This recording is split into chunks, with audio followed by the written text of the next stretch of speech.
Containers, camouflaging items. It depends entirely on your area. That's why I like to scout out a location first. I like to take as much information away from that site to prepare a container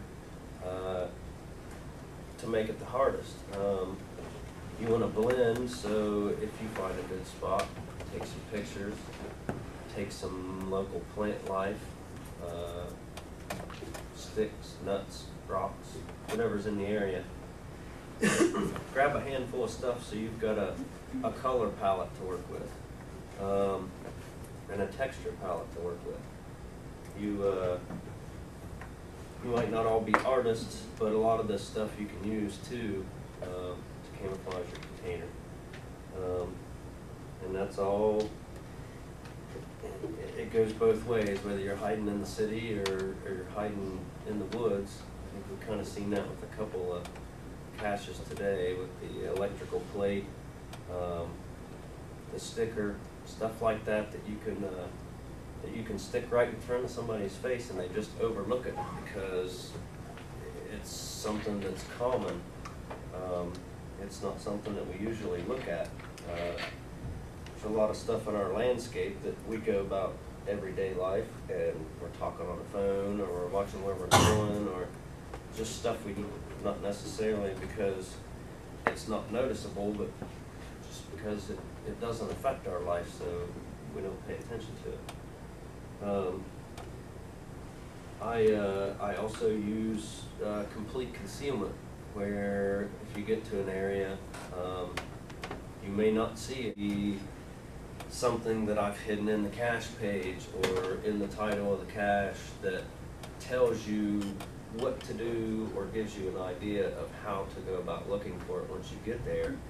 9 times out of 10, when you read it on the listing at your house, it makes no sense.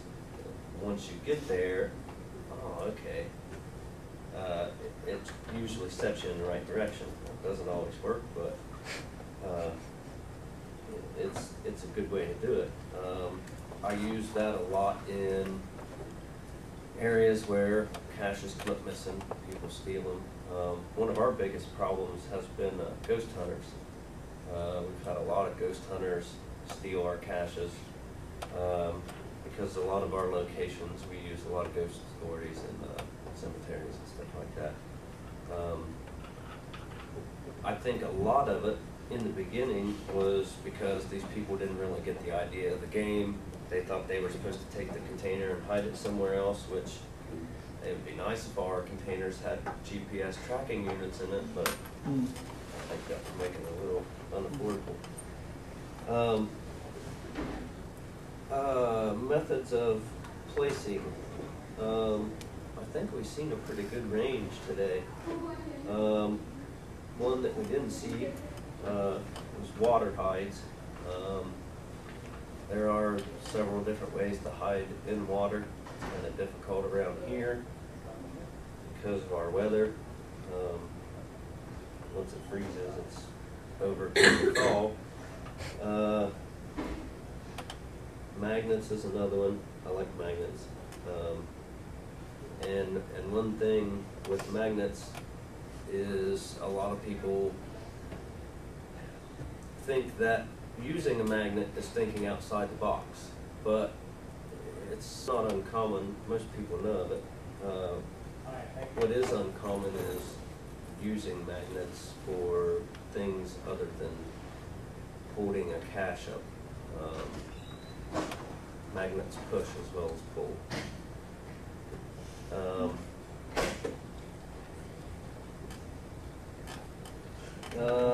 Retrieval methods, that's another thing you can look into. You got to think about when you get somebody to a certain place, do you want them to walk up and just grab something, or do you want them to complete a task? Do you want them to have to work for it like I do? There's different ways you can go about doing that. You can require them to bring tools with them. And again, it just depends on which direction you're going on what that would be. where you can provide certain things. I have a couple caches that the only way to get them to seal properly is to use a screwdriver, to use a wrench. If I have something like that, I usually find a way to connect the tool to the cache. There are puzzle boxes and different sorts of locks that you can use that would require someone to figure out a puzzle or decrypt a code once they got there to figure out how to get the container open. Some of those get difficult, not only in finding the right kind of container to make it work, but actually getting it all to fall into place perfectly.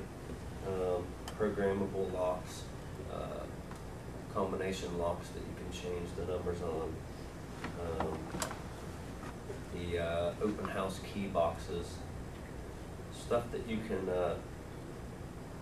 put a little extra task in there for them to do before they actually find it.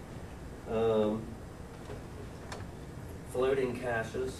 I've had one floating cache that worked out pretty good. That could go a couple different ways. That could be in a body of water, that could be in, for an example, I know of a cache that was in an area, for whatever reason, had a few different pipes sticking out of the ground. One of these pipes had a cache in it, but the only way to get it out was to make them go find some water, fill the pipe up. I forget what theory that was, but it's an old one, to float the cache out of the pipe.